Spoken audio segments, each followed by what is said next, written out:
तो चलिए बच्चों, हम लोग वेक्टर का लेक्चर नंबर 5 स्टार्ट करते हैं। इस लेक्चर में हम लोगों को कार्टेशियन फॉर्म ऑफ वेक्टर पढ़ना है।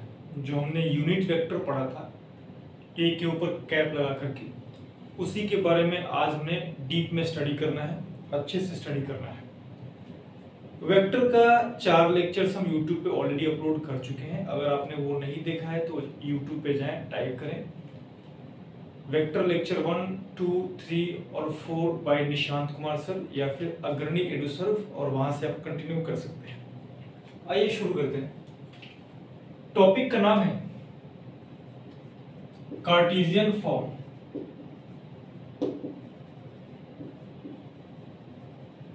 Of vector. इसके बारे में आपको बता दे रहा हूं, वेक्टर का सबसे ज्यादा इंपॉर्टेंट टॉपिक है ये। जो आई कैप, जे कैप, के कैप आपने नाम सुना होगा, उसका बेसिक यहीं से शुरू होता है और आगे चल करके आप चाहे कोई भी चैप्टर पढ़ लो, इनका यूज तो वहां पे डेफिनेटली आएगा। तो कार्टेशियन फॉर्म ऑफ वेक्टर शुरू करते हैं। कार्टेशियन फॉर्म ऑफ वेक्टर में बच्चों हम लोग ऑर्थोगोनल यूनिट वेक्टर का डिस्कशन करेंगे। Unit vectors, orthogonal unit vectors में ये जो वर्ड है ऑर्थोगोनल, इसका मतलब होता है म्यूचुअली परपेंडिकुलर।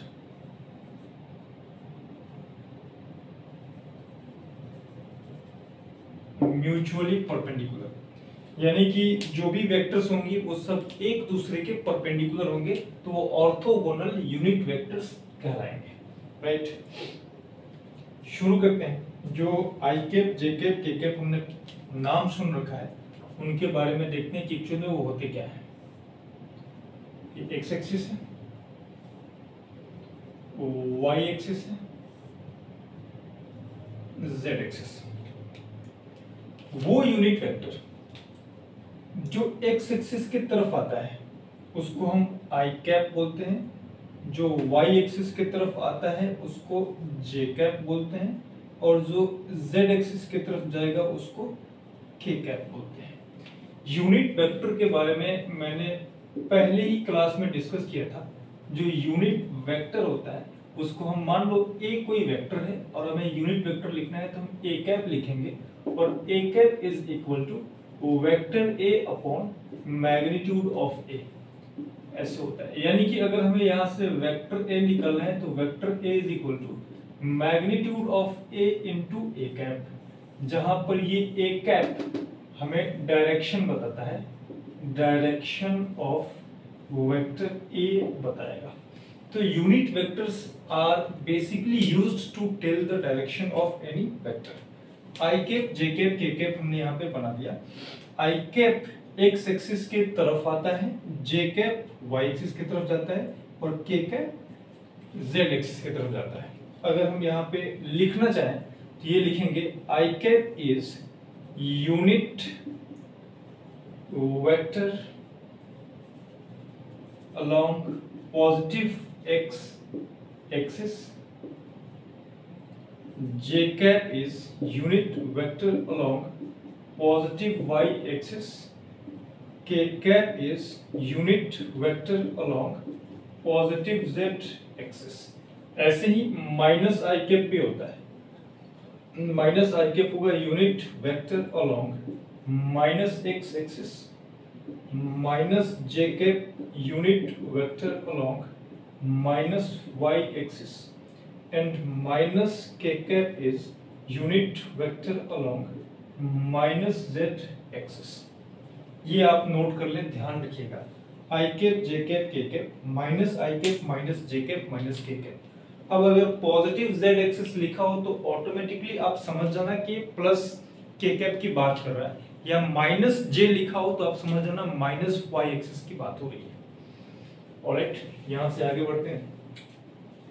मान लो बच्चों, अच्छा एक चीज मैं आपको बता रहा हूं, ये तीनों वेक्टर्स एक दूसरे के म्यूचुअल परपेंडिकुलर होंगे। ये ऐसे करते हैं, ये तीन वेक्टर्स हमने ड्रॉ कर लिए, ऐसे तीन वेक्टर्स यहाँ पे ऐसे बना ली।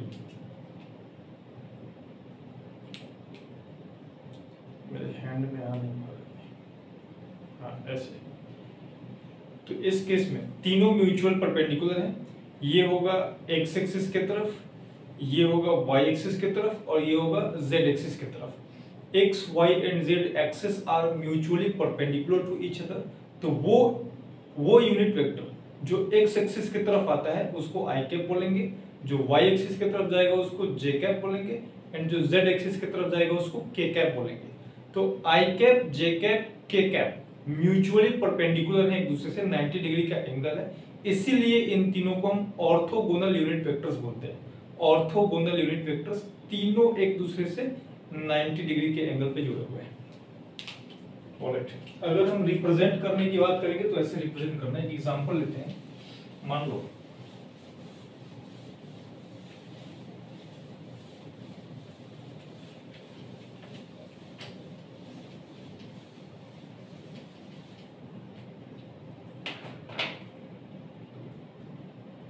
एग्जांपल है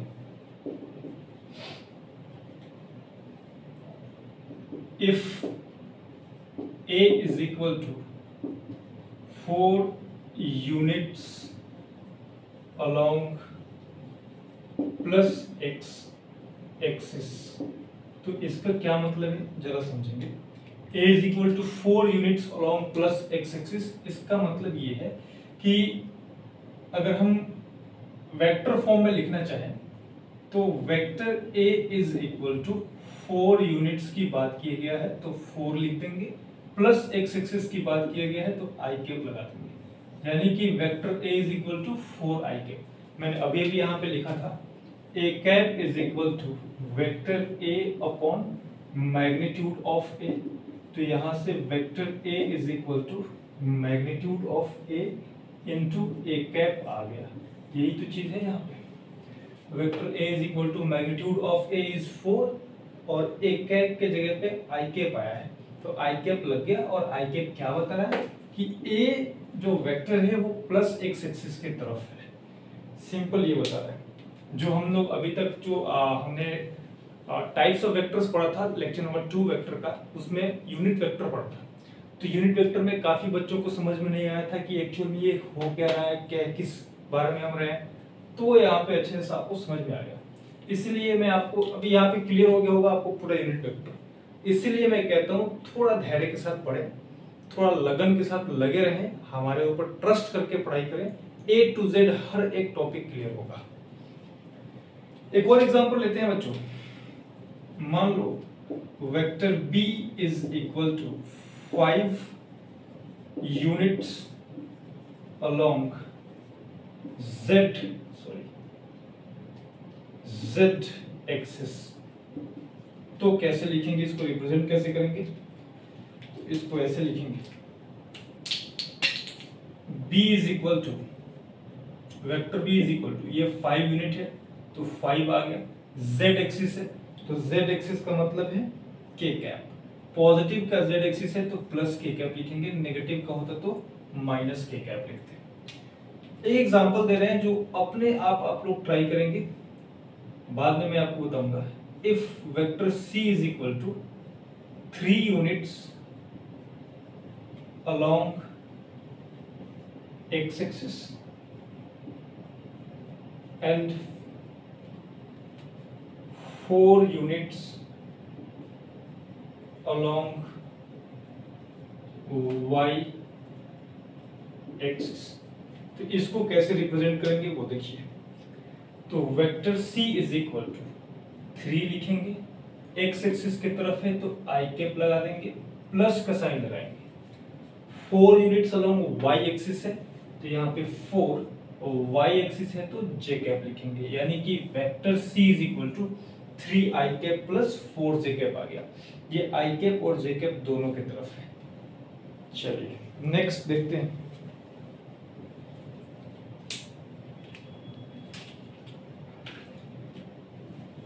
ये जो हमने 3 i cap plus 4 j cap consider किया है, इसी को लेकर के आगे बढ़ते हैं। मान लो if vector C is equal to 3 unit along x-axis and 4 units along y-axis है। तो आपको बताना है find its magnitude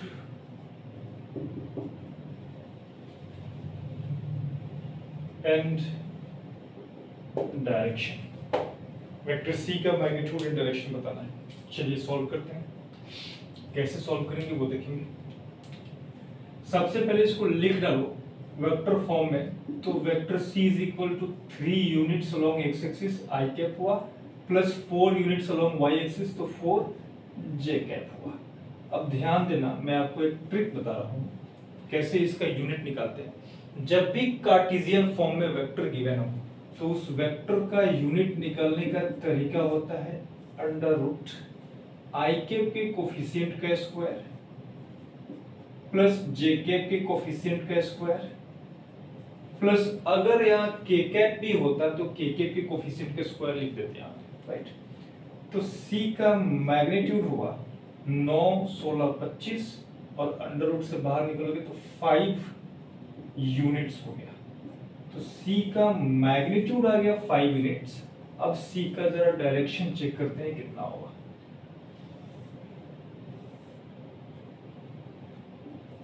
y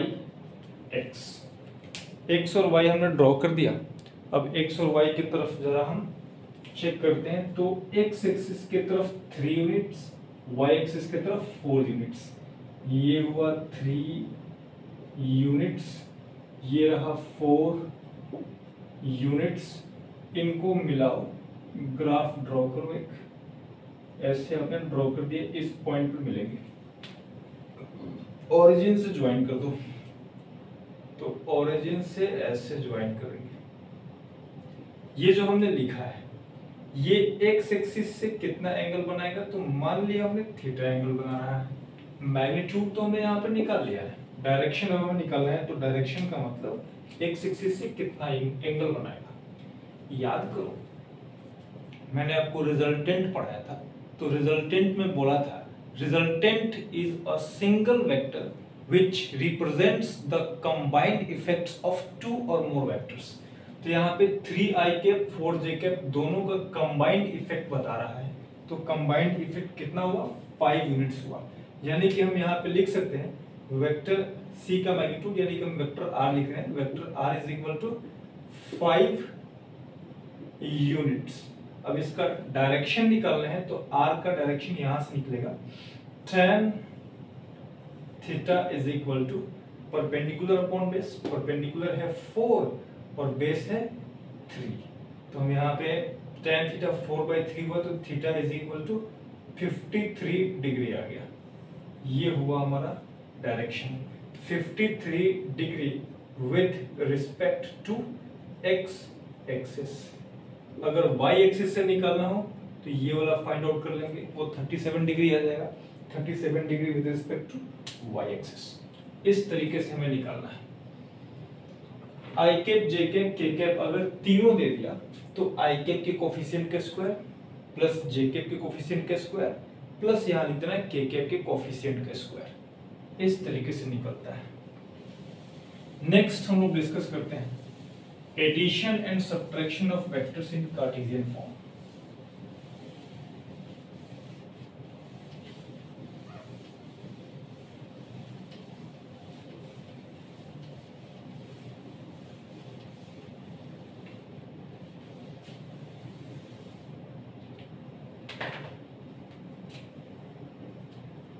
Addition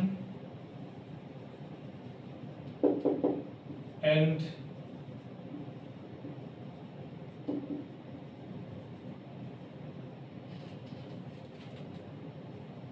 subtraction of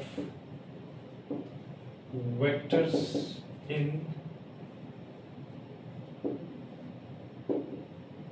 Cartesian form।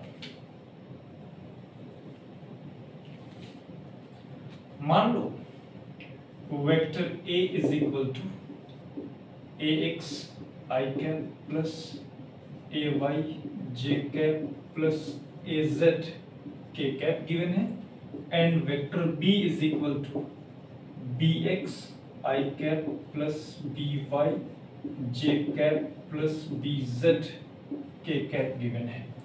हमें इनको ऐड करना है, तो हम लिखेंगे vector A plus vector b is equal to, इन सबको ऐड करो, आई कैप को आई कैप के साथ ऐड कर दो, जे कैप को जे कैप के साथ, के कैप को के कैप के साथ। तो हम यहाँ लिखेंगे A X plus B x I cap plus A Y plus B Y J cap plus A Z plus B Z के कैप। अगर हमें वेक्टर ए माइनस वेक्टर बी लिखना होगा तो हम लिखेंगे A X minus B x I cap plus, plus का sign लगेगा, माइनस बीच में तो बीच में प्लस का साइन लगेगा, A Y minus B Y J cap plus A Z minus B Z के cap. So simple, simple add करते हैं। एक एग्जांपल लेते हैं।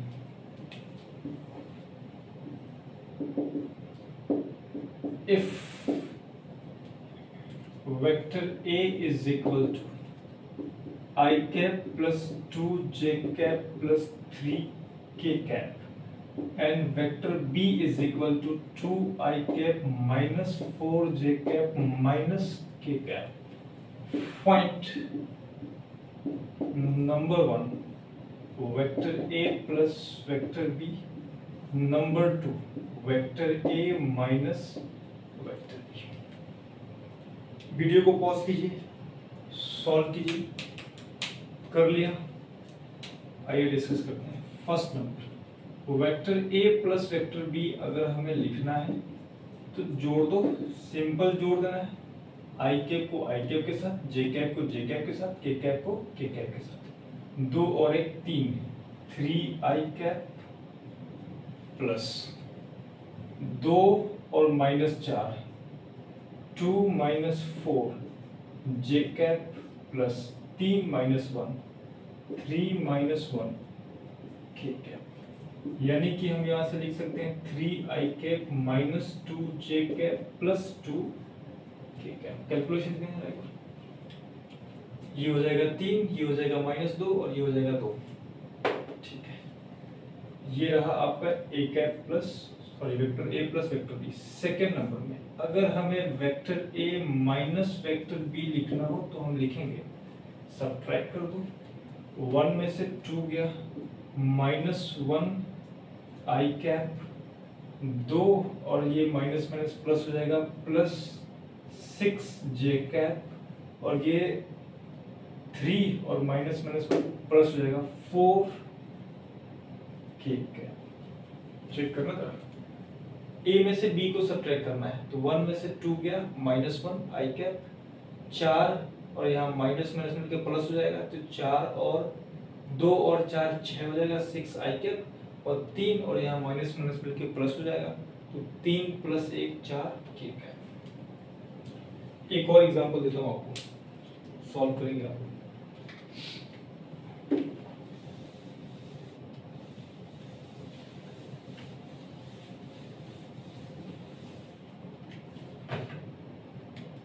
एग्जाम्पल है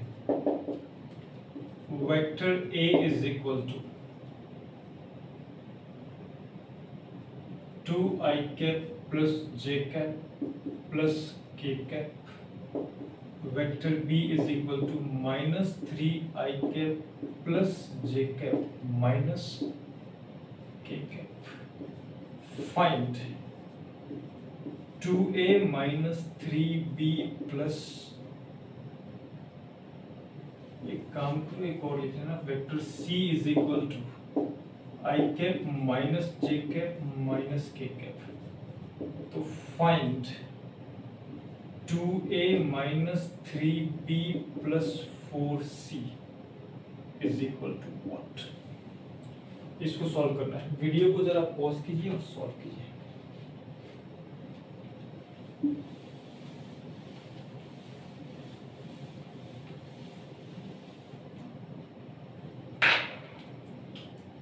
सॉल्व कर लिया, आइए डिस्कस करते हैं। 2a minus 3b plus 4c, इसका मतलब ये हुआ 2 इंटू ए के जगह पे ये लिखेंगे 2i कैप प्लस जे कैप प्लस के कैप माइनस 3 इंटू बी के जगह पे लिखेंगे माइनस 3i कैप प्लस जे कैप माइनस के कैप प्लस 4 इंटू सी के जगह पे I cap minus J cap minus के cap. This will be equal to, सबको ओपन करके लिख दो, 2 दूना 4 आई cap plus 2 J cap plus 2 K cap, ये माइनस माइनस प्लस हो जाएगा, plus 9 I cap minus 3 J cap plus 3 K cap plus इसको ओपन करना 4 आई cap minus 4 J cap minus 4 K cap. This will be equal to 4i 9i 4i, सब plus में है, तो 4 4 8 9 8 17 17i cap.